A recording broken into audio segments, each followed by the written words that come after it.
Super.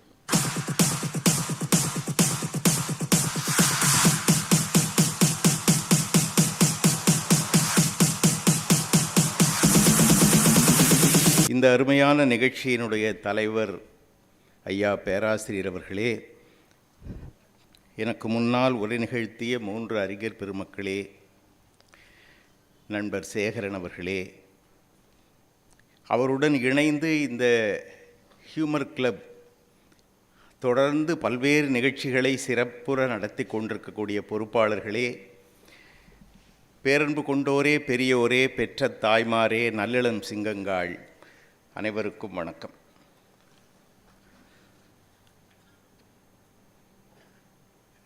எனக்கு முன்னால் தன்னுடைய முயற்சியால் தன்னை வளர்த்து கொண்டே வரும் பர்வீன் சுல்தானா அவர்கள், நான் அவருடைய ஆற்றலை பற்றி பேசுகிறேன்.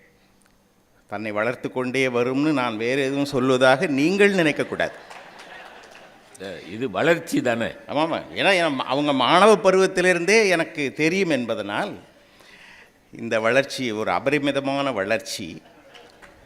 நல்ல சிறந்த பதவியில் இருக்கிறார், அதைத்தான் சொன்னேன். மகாகவி பாரதியை பற்றி அவர்கள் உரை நிகழ்த்தினார்கள். பண்பின் சிகரமாக, அடக்கத்தின் உருவமாக இருக்கக்கூடிய எங்கள் ஐயா திருப்பூர் கிருஷ்ணன் அவர்கள் விவேகானந்தரை பற்றி பேசினார். வளர்ந்து வரும் இளைய பேச்சாளர்களுள் சிறந்த பேச்சாளராக இருக்கக்கூடிய தாமல் சரவணன் அவர்கள் வள்ளலாரை பற்றி பேசினார். கருணையின் உச்சம், ஞானத்தின் உச்சம், கவிதையின் உச்சத்தோடு ஒரு அரசியல்வாதியின் பெயரா? சேகரன் என்னை கேட்டார், காமராஜரை பற்றி பேச வேண்டும். எனக்கு மகிழ்ச்சியாகத்தான் இருந்தது. ஏனென்றால் என்னுடைய கல்லூரி பருவங்களில் நான் தீவிரமான அரசியலில் இருந்தேன். திருமலை பிள்ளை தெருவில் இருக்கக்கூடிய காமராஜர் வீட்டுக்கு அரசியல் மேடைகள் என்று பெரியவர் மரணத்துக்கு பின்னால் MDT 2727 தான் அவருடைய கார்.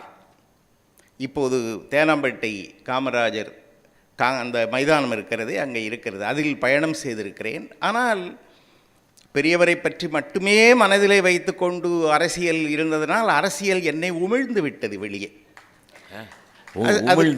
அதுதான் என்ன உமிழ்ந்தது, சரிபட மாட்டோம் இல்லை.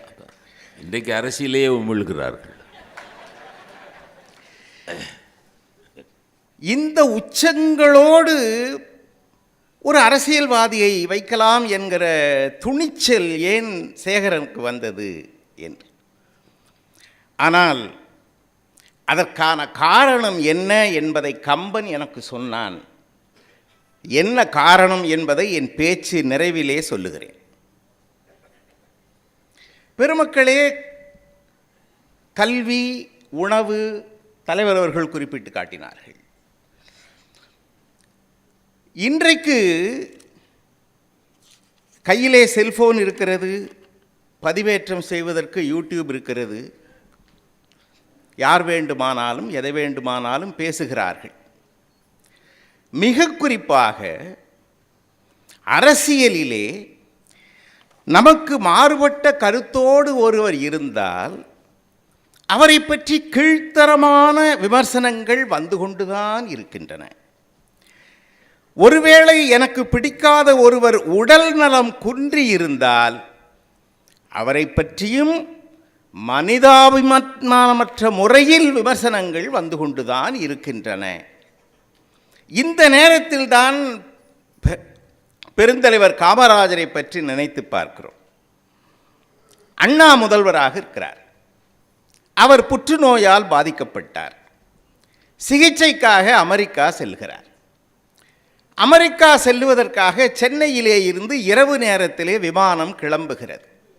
நள்ளிரவு மும்பையில் இறங்குகிறது. மும்பையிலே போய் விமானம் மாற வேண்டும்.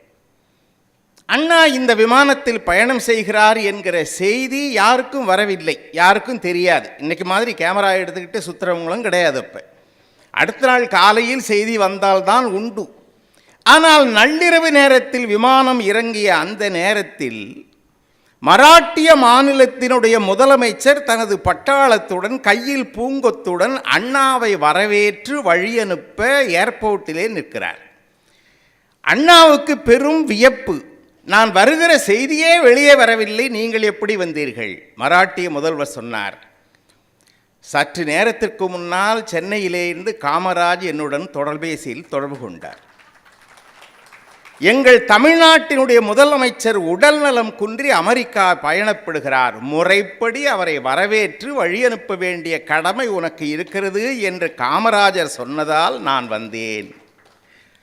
பெருமக்களே, எதிர்க்கட்சியாக இருந்தாலும் எப்படி மதிக்கலாம் என்பதை வாழ்ந்து காட்டிய தலைவராக பெரியவர் இருந்தார். அருமை அருமை அருமை. மூதறிஞர் ராஜாஜி அவர்களை பற்றி ஒரு அருமையான கருத்தை திருப்பூர் கிருஷ்ணன் அவர்கள் சொன்னார்கள்.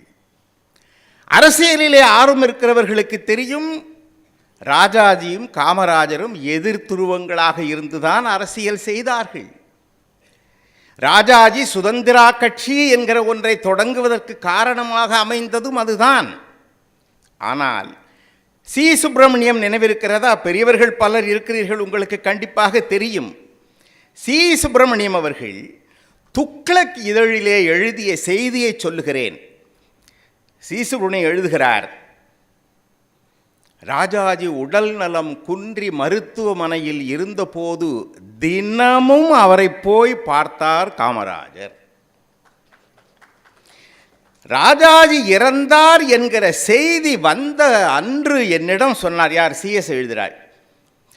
நான் நடக்கிற தரையே என் காலை விட்டு கழன்று போவதைப் போல நான் உணர்கிறேன். எவ்வளவு பெரிய மனிதரை நாம் இழந்து விட்டோம் என்று ராஜாஜி இறந்ததற்கு காமராஜ் வருத்தப்பட்டதாக சி சுப்பிரமணியம் துக்ளக் இதழிலே எழுதினார்.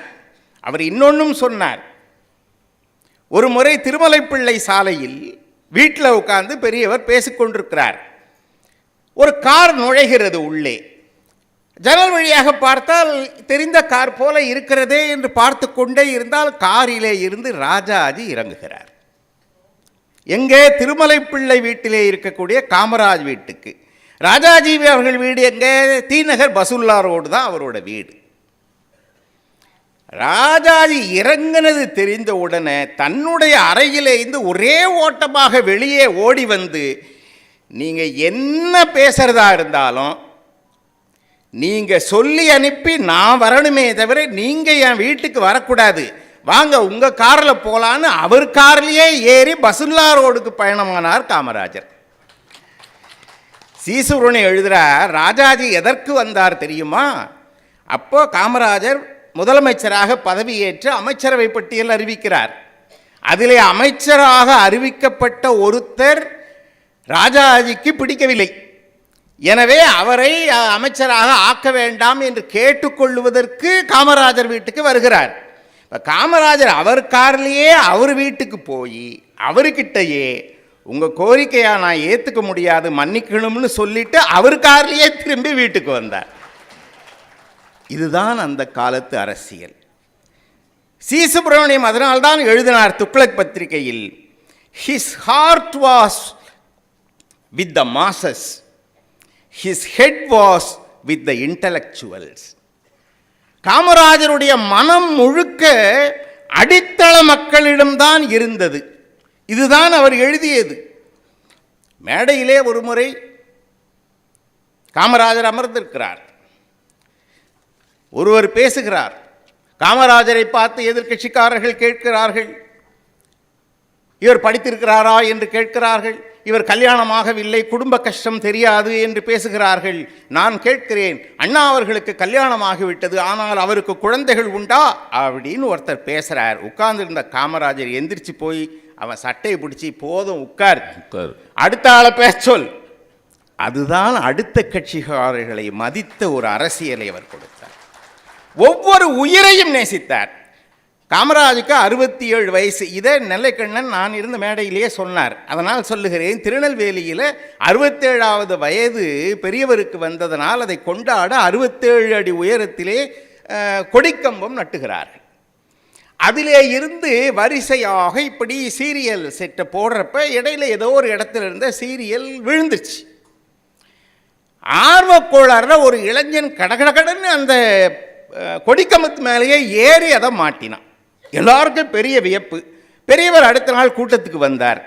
வந்த உடனே இவனை கூட்டிகிட்டு போய் பெருமையாக, எந்த அளவுக்கு உங்கள் மேலே பாசமாக இவன் இருக்கிறான் பாருங்க, 67 அடி கொடிக்கம்பத்திலிருந்து சீரியல் செட்டு விழுந்த உடனே அதில் கடகடன்னு மேலே ஏறி கோத்துட்டான்னு சொன்னோன்னா பலார்னு ஒரு அறை அவனுக்கு விட்டு அவனை நல்லக்கணும் சொல்கிறார். அவனை அரைஞ்ச அறையில் எல்லாரும் ஓடி போயிட்டோம். அரைஞ்சிட்டு சொன்னார், கிறுக்கால பிடிச்சிருக்கு உனக்கு, நீங்களாம் நல்லா இருக்கணும்னு தானடா நாங்கள் பாட்டு பாடுறோம், மேலே ஏழ்றியே, கீழே விழுந்து கை கால் உடைஞ்சா என்னடா பண்ணுறது, செத்து போனால் உன் குடும்பத்தை யாரா பார்க்குறது, உன் குடும்பத்தை நல்லா வச்சுக்கடா, அதுக்கு தானடா அரசியல் இருக்கிறோம்னு பெரியவர் சொன்னார். நம்ம இன்னைக்கு நடக்கிற அரசியலோடு அதை எண்ணி பார்க்கிறோம். எப்படிப்பட்ட ஒரு தலைவன் இருந்தான் என்று. நீங்கள் மூக்கையா தேவர்னு ஒரு சட்டமன்ற உறுப்பினர் இருந்தார். மண்ணாங்கட்டின்னு ஒருத்தன் படிக்காதவன், அரசாங்க வேலை, அவனுக்கு வேலையை எம்எல்ஏக்களுக்கு உதவி பண்ணுறது. மூக்கையா தேவருடைய அறை முதல் மாடியில் இருக்குது எம்எல்ஏ ஹாஸ்டலில், அங்கேயே தான் தங்குவான். இவர் அவசரமாக அசம்பிளிக்கு கிளம்ப வேண்டிய மூக்கையா தேவர் ஒரு 100 ரூபாய், இது என்னைக்கு நடந்த, காமராஜ் சிஎம்மாக இருக்கும்போது நடந்த செய்தியை சொல்கிறேன், அப்போ ஞாபகம் வச்சுங்க, ஒரு 100 ரூபாய் எடுத்து கொடுத்துட்டே, நான் அவசரமாக செய்யணும், கிளம்பணும், குளிச்சுட்டு வந்துடுறேன், நீ போய் இட்லி வாங்கிட்டு வா அப்படின்னு அனுப்பிச்சிட்டார். இவர் குளிச்சுட்டு வந்து காத்திருக்கிறார், மண்ணாங்கட்டியை காணும். ரொம்ப நேரம் கழித்து தூக்க முடியாமல் ஒரு கூடையை தூக்கிக்கிட்டு அவன் வர்றான். ஏண்டா இட்லி வாங்க சொன்னா என்ன, நீங்கள் பாட்டுக்கு இட்லி வாங்க சொல்லிட்டீங்க, இங்கே இருக்கக்கூடிய கடையில் இருக்க மவுண்ட் ரோவில் இருக்க 4-5 கடையில் போய் 100 ரூபாய்க்கு இட்லி நான் வாங்குறதுக்குள்ளே நான் பட்ட பாடு எனக்கு தெரியும்னா, சாப்பிட வாங்கிட்டு வர்றதுக்கு 2 இட்லி வாங்குறதுக்கு. இதான் மண்ணாங்கட்டி லெவல். இவனை மனசில் வச்சுக்கோங்க. காமராஜ் சிஎம்மாக இருக்கும்போது ஒரு ஜீவோ வந்தது, பள்ளி படிப்பை முடிக்காதவர்கள் எவரும் அரசாங்க வேலையில் இருக்க முடியாது அப்படின்னு ஜீவோ வந்துச்சு. இவன் வீட்டில் விழுந்து புரள்றான், என் வேலை போச்சு, என் குடும்பத்தை யார் காப்பாற்றுவாங்கன்னு ஐயோ ஐயோ ஐயோன்னு அலறிட்டு 2வது நாள் மூக்கையா தேவர்கிட்ட வந்து, ஐயா நீங்கள் எதுவும் பண்ண மாட்டீங்களா ஐயா, என் வேலை போச்சு. மூக்கையா தேவர்கிட்ட இவன் படுத்துன பாடல அவர், டேய் நீ ஃபோன் போட்டு ஸ்கூல் படிப்பு முடிக்காதவங்கெல்லாம் முதலமைச்சராக இருக்கிறப்ப நான் பியூனாக இருக்கக்கூடாதான்னு கேள்டான்ட்டார். அப்போல்லாம் வந்து டைரக்ட் ஃபோன் கிடையாது, எம்எல்ஏ ஹாஸ்டல் அப்படி எடுத்தால் ரிசப்ஷனிஸ்ட் தான் கனெக்ட் ஆவாங்க. சிஎம் ஆஃபீஸ்க்கு ஃபோன் போடுங்க. மூக்கையா தேவர் பக்கத்தில் நிற்கிறார். நான் சொன்ன மாதிரி கேளுடா. ஃபோனை எடுத்தவொடனே, ஐயா வணக்கமுங்க, எங்கள் ஸ்கூல் படிப்பு படிக்காமல் இருக்கிறவங்கெல்லாம் முதலமைச்சராக இருக்கிறப்ப படிப்பறிவு இல்லாதவன் ஒருத்தன் பியூனாக இருக்கக்கூடாதான்னு மூக்கையா தேவர் கேட்க சொன்னாருங்கன்ட்டான்.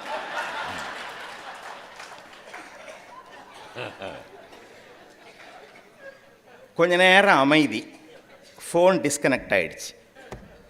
மூக்கையா தேவர் என்ன நினச்சார், சிஎம் ஆஃபீஸில் இருக்குது, யாரோ ஃபோனை அட்டன் பண்ணியிருக்காங்க, பார்த்துக்கலாம். 5வது நிமிஷம் போலீஸ் வேன் வருது. மூக்கையா தேவரோட, யார் சிஎம் ஆஃபீஸ்க்கு ஃபோன் பண்ணது? இவன் சந்தோஷமாக, நான் தான் ஃபோன் பண்ணேன். நீ தான் சிஎம் கிட்ட ஸ்கூல் படிப்பு முடிக்காதவங்கெல்லாம் சீஃப் மினிஸ்டராக இருக்கும்போது பியூனாக இருக்கக்கூடாதான்னு கேட்டியா? ஆமாங்க, வா கூப்பிடுறாரு ஒன்று. இவன் அப்போ ஐயோ ஐயோன்னு கத்துறான். எடுத்தது சிஎம்னு தெரியாது, இப்போ தான் தெரிய வருது. ஐயோ அவர்கிட்ட பேசிட்டேன்னா, ஐயா மூக்கையா தேவரை பார்த்து, ஐயா நீங்களாவது கூட வாங்க ஐயா. அவருக்கும் ஒரு பதற்றம், நீ போடா நான் வரேன்ட்டார். இவனை அள்ளி போட்டுக்கிட்டு சிஎம் ஆஃபீஸ்க்கு வேன் வருது. அந்த சிஎம் ரூமுக்கு வெளியே போலீஸ் நின்றுக்கிட்டு கதவை திறந்து உள்ளே போடான்ட்டாங்க. ஆஃபீஸர்ஸ் எல்லாம் நிற்கிறாங்க. காமராஜர் கன்னத்தில் கை வச்சபடி அப்படியே சோஃபாவில் உட்காந்துருக்கார். ஐயான்னு காலில் விழுந்தான் மண்ணாங்கட்டி. ஐயா யாரோ சொன்னாங்க, என்னோ பேசிட்டேயா, தப்பாக எடுத்துக்காதுங்க ஐயா, அது என் முதல்ல சோஃபாவில் உட்காரு, உட்காருன்னே. அதிகாரிகள்லாம் உட்கார வச்சாங்க. நீ கேட்டதில் என்ன தப்பு? நீ கேட்டது தான் கரெக்ட், நான் தான் தப்பு பண்ணிட்டேன். சாப்பிடவே இல்லையாமே உங்கள் வீட்டில் ஒரு 3-4 நாள் யாரும் இதில் வந்ததுலேருந்து? நீ கேட்டது கரெக்ட். அதிகாரிகளை கூப்பிட்டார், ஜீவோவை மாற்றுப்பா, இனிமேல் வேலைக்கு எடுக்கும்போது படித்தவர்களை அரசாங்க வேலைக்கு எடுக்க வேணும், இப்போ இருக்கிறவங்களுக்கு எந்த டிஸ்டர்பன்ஸும் வரக்கூடாதுன்ட்டு ஜீவோவை மாற்று. நீ போ, உன் வேலை போகாது. அவன் ஐயோ ஐயான்றான். நீ கரெக்டாக தானடா கேட்டேன். அதிகாரிகிட்ட கூப்பிட்டு அவன் போகும்போது, எப்பா ஒரு 2 நாள் வீட்டில் பிள்ளைங்க எதுவும் சாப்பிடல போல் அவங்க வீட்டில், இவனை கொண்டு உங்கள் வண்டியில் விட்டுட்டு போகிற வழியில் ஹோட்டலில் வாங்கி போய் வீட்டில் இருக்கவங்களுக்கு சாப்பிட கொடுத்துட்டு வாங்கப்பான்னு சொன்னாரே, அவர் தான் பெருந்தலைவர் தான். முதல்வராக இருந்தப்போ முன்னால் அந்த சைரன் ஊதிக்கிட்டே போனாங்க. கொஞ்சம் இவருக்கு தெரியாதது, அப்புறம் எதுக்கு நான் ஏன் வண்டியை நிறுத்து, வண்டியை நிறுத்தினோடனே முன்னால் சைரன் அடிச்சுக்கிட்டே போகிற வண்டியை நிறுத்தி வந்தவனை கூப்பிட்டு, ஏன் என்ன சங்கு ஊதிக்கிட்டா போகிறேன், நானா செத்தா போயிட்டேன், போயா, நான் எந்த ஊரில் போகிறேன், நம்ம நாட்டு மக்கள்கிட்ட நான் நடந்து போகிறப்போ எனக்கு என்னத்துக்கு சைரன்லாம், வெட்டி செலவு பண்ணிக்கிட்டு வீடு போ அப்படின்னு சொல்லி எந்த விளம்பரமும் இல்லாமல் போனவர். எப்போ துண்டு போட்டாலும் அந்த வலது பக்கம் போட்டிருப்பார். ஒரு நாள் வித்தியாசமாக இடது பக்க தோளில் துண்டு போட்டிருப்பார். இப்போ ரிப்போர்ட்டர்ஸ்க்கு ஏதாவது செய்தி வேணும்ல, எதுக்கு இடது பக்கம் போட்டீங்க துண்டுன்னு? வேறு எதுவும் கேளு. இல்லை பொதுவாக வலது பக்கம் தானே போடுவீங்க, இன்றைக்கி ஏன் இடது பக்கம் போட்டீங்க? கேட்குறதுக்கு வேறு ஒன்றும் இல்லையா? இல்லை நீ சொல்லுங்களேன், எதுக்கு தான் இடது போட்டேன்? இங்கே கிழிஞ்சிருக்குப்பா, அதை மறைக்கிறதுக்காகத்தான் இப்படி போட்டுக்கிட்டு வந்தேன்.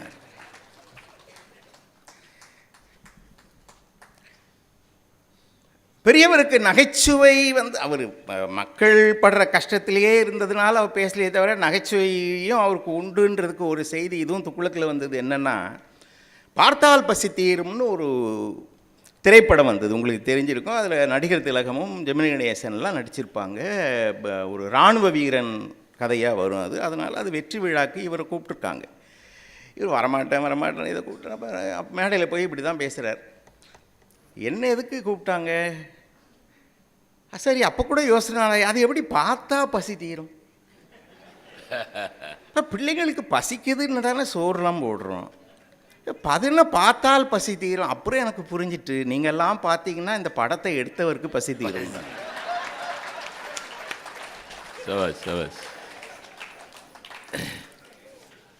நேரு பிரதமராக இருக்கிறப்ப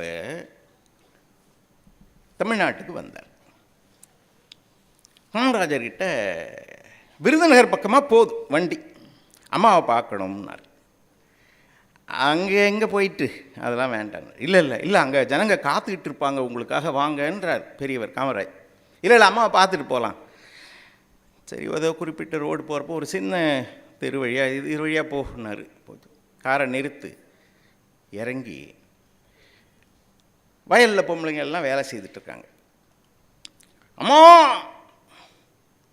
அம்மா, நான் காமராசு வந்திருக்கம்மா, இங்கே வா. சிவகாமி அம்மையார் வயலில் வேலை செய்து கொண்டிருந்தார். அந்த அம்மா விறுவிறுக்க கை கால் சேரோட, ஐயா பாரு நேருயா, உன்னை பார்க்கணும். நாங்கள் நேருவால் நடந்ததை நம்ப முடியவில்லை. ஒரு முதலமைச்சருடைய தாய் சேற்றிலே இறங்கி வேலை செய்து சம்பாதிக்கிறார் என்று. அவர்தான் பெரியவர். லக்ஷ்மி கிருஷ்ணமூர்த்தி அம்மையார் உங்களில் தெரிஞ்சிருக்கலாம், எனக்கு அவங்களோட பல முறை நான் பயணம் செய்தது உண்டு. சத்தியமூர்த்தி அவர்களுடைய மகள். துக்ளக்கில் லக்ஷ்மி கிருஷ்ணமூர்த்தி அம்மையார் ஒரு முறை எழுதுகிறார், அவர் என்னை தூக்கி வளர்த்தவர், எங்கள் வீட்டுக்கு அடிக்கடி வருவார், எங்கள் அம்மா மேலே ரொம்ப மரியாதை உண்டு. அதனால் சிவகாமி அம்மையார் ஒரு முறை எங்கள் வீட்டுக்கு வந்தப்போ எங்கள் அம்மா கிட்ட கேட்டாங்க, யார் சத்தியமூர்த்தி மனைவி கிட்ட கேட்டாங்க, வீட்டில் ஒரு பக்கமாக சுவர் இடிஞ்சு போய் கிடக்குதுமா, அவன் சொன்னால் கேட்க மாட்டேறான், நீ சொல்லி அந்த வீட்டை கட்டி கொடுக்க சொல்லுமா. இது ஒன்று. இன்னொன்று,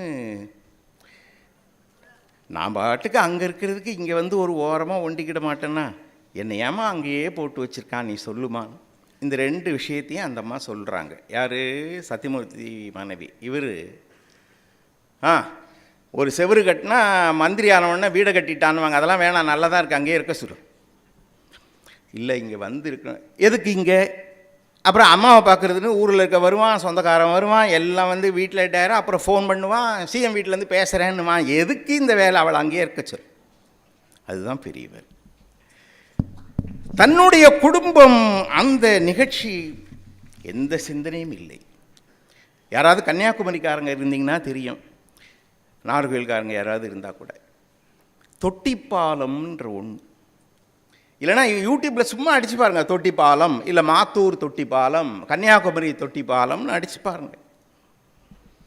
மாத்தூர்ன்ற ஊரில் ஒரு தொட்டிப்பாலம் அமைக்கிறாங்க. ஏன் தெரியுமா? ஒரு பக்கம் மலை, அந்த பக்கம் தண்ணி நல்லா ஓடுது, தண்ணி வளமான பகுதி. இந்த பக்கம் இன்னொரு மலை காஞ்சி போச்சு. அது ரெண்டுக்கு நடுவில் வேற ஒரு ஆறு, பரளி ஆறுன்னு ஒரு ஆறு ஓடுது. இப்போ இந்த பக்கம் வாடி கிடக்குது, தண்ணியை எப்படியும் ஏற்ற முடியும், அவ்வளோ மலைக்கு எங்கே ஏற்றுறது? பெரியவர் முதல்வராக இருக்கிறப்ப தொட்டிப்பாலம் கட்டினாங்க. இந்த மலைக்கும் அந்த மலைக்கும் கனெக்ஷன் எவ்வளோ நீட்டு தெரியுமா? 1240 அடி நீளம். மலையில் இருக்கிற ஹைட்டுன்றதுனால 115 அடி உயரம், கான்கிரீட் தூண். அங்கே இருக்கிற இப்போ இன்றைக்கி கூட நீங்கள் நடந்து போகலாம். சும்மா யூடியூப்பில் நீங்கள் அப்புறம் இப்போ பார்க்காதீங்க, வீட்டுக்கு போய் பாருங்கள். யூடியூப்பில் பார்த்தா பக்கத்திலேயே நீங்கள் நடந்து போகிறதுக்கும் பாதை, தண்ணி ஓடிக்கொண்டே இருக்கும். இன்றும் இந்த பக்கத்தில் வறண்டு கிடந்த அந்த நிலம் வளமாக வாழ்வதற்குரிய அது பெருந்தலைவர் காமராஜரால் கொண்டு வரப்பட்டது தான். ஆனால் இன்னும் அதற்கு பேர் மாத்தூர் தொட்டிப்பாலம் தானே தவிர காமராஜ் பெயர் அதுக்கு கிடையாது. பின்னால் வந்த சில பேர் ஒரு சின்ன கல் வச்சு இது காமராஜர் காலத்தில் கட்டப்பட்டது. யாராவது எப்போவாவது கன்னியாகுமரி நாகரில் போனால் மாத்தூர் தொட்டிப்பாலத்தை பார்த்து விட்டு வாருங்க. நேரம் கருதி நான் ஒரு செய்தியை சொல்லுகிறேன். சோ அவர்கள் எழுதிய ஒரு செய்தி. சோவுக்கும் காமராஜுக்கும் சண்டையில் தான் ஆரம்பிச்சு. ரெண்டு பேரும், பெரியவர் ஏதோ சொல்ல, சோ ஏதோ சொல்ல, பெரியவர் கூட கொஞ்சம் சொல்ல, சோ வாய் சும்மா இருக்காது. உங்களுக்கு தெரியும், வாயும் சும்மா இருக்காது, கையும் சும்மா இருக்காது. யாராக இருந்தாலும் கவலைப்படாமல் அடிப்பார். அவர் பேசுனதில் காமராஜ் கோச்சிக்கிட்டு எந்திரிச்சு போயிட்டார் மேடையிலிருந்து. சரி போட்டவன் இவர் சோ எழுதுகிறார். சோ நீங்கள் காமராஜை சந்தித்தேன்னு ஒரு புத்தகம் யார் படிச்சிருக்கீங்க? அலையன்ஸ் பப்ளிகேஷன்ஸ் வெளியிட்டிருக்கு. சும்மா இருக்கும்போதாவது படித்து பாருங்கள். சோ எழுதுகிறார். ஐயோ, அதை எழுதுனா, அதை முழுக்க பேசினா இன்னும் உணர்ச்சிகரமாக இருக்கும். ஒரு செய்தியை சொல்கிறார். காமராஜை நான் தெரிந்து கொள்ள வேண்டிய சூழல் என்னுடைய சித்தப்பாவால் வந்தது. எங்கள் சித்தப்பா ரயில்வேயில் பிடபிள்யூடியில் மிகப்பெரிய அதிகாரியாக இருந்து ஓய்வு பெற்றவர். அவர் ஒரு முறை எனக்கு ஒரு செய்தியை சொன்னார். எழுதுறது யாருங்க? சோ. நம்ம எல்லாருமே இந்த ரிசர்வ் பேங்க் பக்கம் பயணம் பண்ணியிருப்பீங்கல்ல. ரிசர்வ் பேங்க் சப்வே ஒன்று உண்டு பாருங்கள். ரோடை கடக்கிறதுக்கு அப்படி கீழே இறங்கி ஏறும். காமராஜ் சிஎம்மாக இருக்கும்போது அந்த வண்டி போனால் கேட்டை போட்டுருவான், ஒன்றுமே இல்லைப்போ பாலம் கட்டலாம்ன்ற பேச்சு. அதுக்காக அதிகாரிகள் எல்லாம் கூப்பிட்டு, அரசியல்வாதிகள் பதவியில் இருக்கவங்க எல்லாரையும் கூப்பிட்டு, மத்திய அமைச்சர் ஒருத்தர் அதில் பங்கு பெற வந்திருந்தார். பெரியவர் சிஎம் உட்கார்ந்துருக்கார். அப்போது சோவோட சித்தப்பா இதை தமிழில் சொல்கிறார். இந்த ப்ராஜெக்ட் எப்படி இருக்கும், இதில் ஏதாவது சிக்கல் இருக்கா, என்ன பண்ணலான்னு. அவருக்கு தமிழ் சரியாக வரல, ஏன்னா முழுக்க ஆங்கிலத்தில் படித்ததுனால. இவர் சிஎம் தானே, எப்பா எனக்கு புரிஞ்சிக்க முடியாதுன்றதுனால தானே நீ தமிழில் பேச கஷ்டப்படுற, நீ இங்கிலீஷில் பேசு, எனக்கு புரியாத இடத்துல நிறுத்தி இது என்னன்னு வாங்கிட்ட நான் விளக்கம் கேட்டுக்கிறேன். சோ எழுதுகிறார். என்ன ஒரு தன்னம்பிக்கை. சொல்கிறார், கேட்டுக்கிறேன். அவரும் கஷ்டப்படக்கூடாது, நானும் தப்பாக புரிஞ்சுக்கக்கூடாது. நிறுத்தி அதே மாதிரி 2-3 இடங்களில் நீ சொன்ன இது புரியல, இதை சொல்லு, கேட்டு முழுக்க புரிந்து கொண்டார். ஒன்று பேசி முடித்தவுடனே கடைசியாக மத்தியிலிருந்து வந்த central minister, no no no this is not possible, இதுக்கு நிறைய செலவாகும், அதுக்கு வயபிலிட்டி இல்லை. சோ எழுதுகிறார். காமராஜ் தமிழில் திட்டினாரா இங்கிலீஷில் திட்டினாரா தெரியல. சோ எழுதுனது தமிழில். யோ உட்காரியா, இதுக்கு தான் வந்தியா டெல்லியிலேருந்து, ஜனங்க கஷ்டப்படுறாங்க, பாலம் கட்டினோன்னா அது எப்படி கட்டுறதுன்னு பேசுவியா, கட்டுறது முடியாதுன்னு சொல்கிறதுக்கு ஒருத்தன் அங்கேருந்து வந்திருக்க, நீ போ, நீ நான் பிஎம்கிட்ட பேசிக்கிறேன் போ என்று சொன்ன அந்த நிமிடத்தில் முடிவெடுக்கப்பட்டு மிக விரைவில் அந்த பாலம் கட்டி முடிக்கப்பட்டது. சோ எழுதுகிறார், மக்களுக்கு என்ன வேணுமோ அதை செய்த தலைவர். இப்போ நான் தொடக்கத்தில் ஒன்று சொன்னேன், கம்பனே சொல்லிட்டான் இவங்க 3 பேரோட காமராஜ் இருக்கலாம், முடிவில் சொல்கிறேன்னு சொன்னேன் தெரியுமா?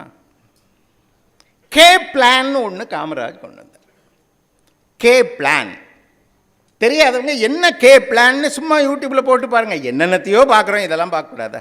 கே பிளான் ஒரு குறிப்பிட்ட சமயத்தில் ஆட்சி அதிகாரத்தை ராஜினாமா பண்ணிவிட்டு மக்களோடு மக்களாக அவர்களோடு கலந்து வாழ வேண்டும்னு காமராஜ் எடுத்த முடிவு தான் கே பிளான். இந்தியா முழுக்க இருக்கக்கூடிய அரசியல்வாதிகள் பலர் ராஜினாமா செய்தார்கள், பதவியை வேண்டாம் என்று தூக்கி அடித்த தலைவன். சரி, இப்போ கம்பன் என்ன சொன்னான்னு சொன்னதானே சரியா இருக்கும். கம்பனில் பரதன் ஒரு கேரக்டர், அவன் ஆட்சி அவனுக்கு அம்மா வாங்கி கொடுத்தா கதைக்குள்ளெல்லாம் போக வேண்டாம், ஆனால் இவன் வேண்டான்னா வேண்டான்னு சொன்னதுக்கு ஒரே காரணம், இது எனக்கு உரியது அல்ல, எனக்கு உரியதல்லாத ஒன்று எனக்கு தேவையில்லை. ஒன்று, ராமன் வரவரையிலும் 14 வருஷம் ஆட்சியில் இருந்தவன், ஆட்சி சுகம் எதுவும் தன்னிடம் ஒட்டாமல் அண்ணனுடைய கால் பாதுகையை அரியாசனத்தில் வைத்து துறவியாகவே வாழ்ந்தான். 14 ஆண்டுகள் முடிந்து ராமன் வரவில்லையோ என்கிற ஐயம் வந்தப்ப ஆட்சியை தூக்கி எறிந்துவிட்டு தீக்குள் புகத் தயாரானான். இந்த 3ம் பெருந்தலைவர் காமராஜ் வாழ்க்கையிலே நடந்தன. இந்த பெருமை பரதனுக்கு ஏன் வந்ததுன்னு கம்பன் சொல்றான். அதை சொன்னதானே அது எப்படி காமராஜுக்கு பொருந்தும்ன்றது புரியும். ராமனுக்கு சமமானவன் ஒரு இடத்துல, ராமனை விட 1000 மடங்கு உயர்ந்தவன் இன்னொரு இடத்துல, ராமனை விட கோடி மடங்கு பரதன் உயர்ந்தவன் இன்னொரு இடத்துல. கம்பன் சொல்றான், ராமனை கூட்டிகிட்டு வர்றதுக்கு படகுல ஏறான்டா இவன், இவனுக்கு மட்டும் என்ன தெரியுமா பெருமை? கள்ள ஆசைகளை அழித்தவன். Bharathan had no hidden agenda. கள்ள ஆசைகளை அழித்தவன், கள்ள ஆசைகள் எதுவும் இல்லாத தலைவனாக இருந்த காமராஜ் இந்த 3 பெருமக்களோடு சிந்திப்பதற்கு தகுதியாகிறார் என்று சொல்லி வாய்ப்புக்கு நன்றி பாராட்டி அமைகிறேன். வணக்கம். பெரியவர்கள்.